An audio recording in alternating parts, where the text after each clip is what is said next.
झारखंड में विधानसभा चुनाव को लेकर सरगर्मियां तेज हो गई हैं। एक तरफ चुनाव को जीतने के लिए सभी दल हर संभव कोशिशों में जुटे हुए हैं, तो वहीं दूसरी तरफ नेताओं की सियासी पलटी का भी दौर जारी है, जिसकी वजह से झारखंड में अब चुनाव से पहले राजनीतिक तनाव भी बढ़ गया है।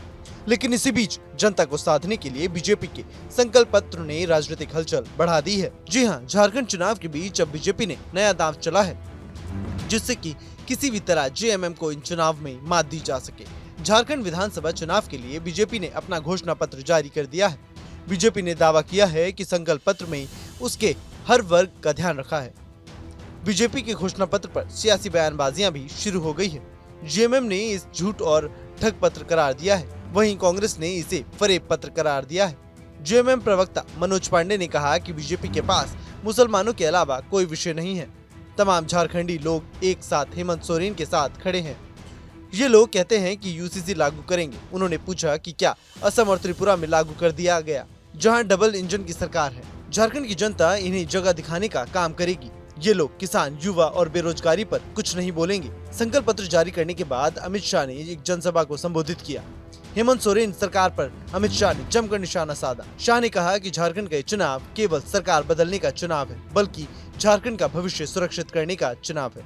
अमित शाह ने आरोप लगाया कि वर्तमान सरकार झारखंड की अस्मिता, रोटी बेटी मोटी को बचाने में विफल रही है। इतना ही नहीं, हेमंत सरकार को घेरते हुए अमित शाह ने कहा कि महिलाओं की दुर्दशा के सारे रिकॉर्ड तोड़ दिए गए हैं। नाबालिग लड़कियों की तस्करी और महिलाओं के अपहरण में झारखंड दूसरे स्थान पर रहा है। बलात्कार के मामले में भी 42% की वृद्धि हुई है। आदिवासी बेटियों की जमीन हड़प कर घुसपैठियों एक षड्यंत्र के तहत काम कर रहे हैं।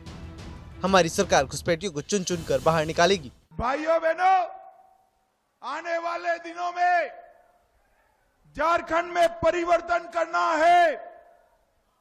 ये इंडी अलायंस की सरकार को उखाड़कर मोदी जी के नेतृत्व में कमल फूल की सरकार बनानी है। मुझे बताओ, बनाओगे क्या? अरे जोर से बोलो, बनाओगे? कमल फूल की सरकार।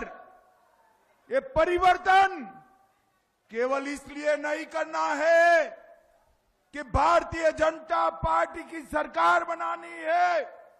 ये भ्रष्टाचारी मुख्यमंत्री को बदलना है। पिछड़े समाज के किए हुए अन्याय का हमने बदला चुकाना है। इसलिए नहीं करना है, ये परिवर्तन करना है। हमारे झारखंड के युवाओं को बचाने के लिए परिवर्तन करना है। परिवर्तन करना। बीजेपी के घोषणा पत्र जारी होने के बाद से लगातार सियासी बयानबाजियों का दौर जारी हो चुका है।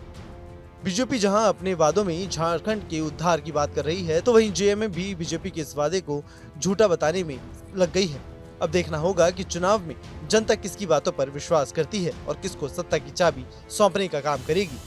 Bureau report, news nation.